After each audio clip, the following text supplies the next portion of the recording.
विश्वनाथ गोस्वामी जी दिन भर लिखे, रात को सोए, और जब अगले दिन सवेरे जगे तो कल जो दिन भर लिखा था गोस्वामी जी ने वो अपने आप ब्लैंक हो गया, मिट गया। अगले दिन फिर लिखे, रात को सोए, अगले दिन फिर ब्लैंक हो गया, अपने आप मिट गया। ऐसे चला 7 दिन। 7 दिन गोस्वामी जी दिन भर लिखते थे, रात में वो अपने आप मिट जाए। संस्कृत में लिखते थे गोस्वामी जी।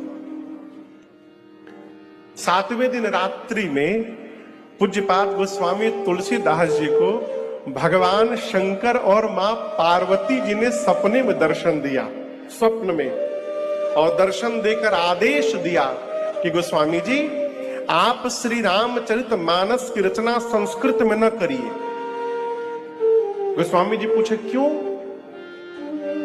भगवान विश्वनाथ बोले गोस्वामी जी आने वाले समय में आगे संस्कृत समझना सबके बस की बात नहीं रह जाएगी, इसलिए मैं आपसे निवेदन करता हूं आप इसको गांव की भाषा में लिखिए, जिसके कारण जो संस्कृत न पढ़ा हो वो भी इसको गा सके और पढ़ सके। तो शंकर भगवान की आज्ञा मानकर गोस्वामी तुलसीदास जी ने रामचरित मानस की रचना गांव की अवधी भाषा में किया। जब पूरी रचना हो गई और इस ग्रंथ को लेकर गोस्वामी जी जब काशी गए बनारस में, तो काशी में तो एक से एक विद्वान, उस समय के जो विद्वान थे काशी के, वो बोले ये ग्रंथ हो ही नहीं सकता, गांव की भाषा में कहीं ग्रंथ होता है?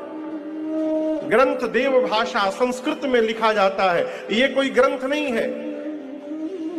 गोस्वामी जी बोले मैंने लिखा नहीं है, मुझसे लिखवाया गया है, भगवान विश्वनाथ ने आज्ञा देकर लिखवाया है। तो काशी के पंडितों ने कहा फिर विश्वनाथ जी ही निर्णय करेंगे। गोस्वामी जी बोले ठीक है, पर आपको बताऊं जो काशी विश्वनाथ मंदिर है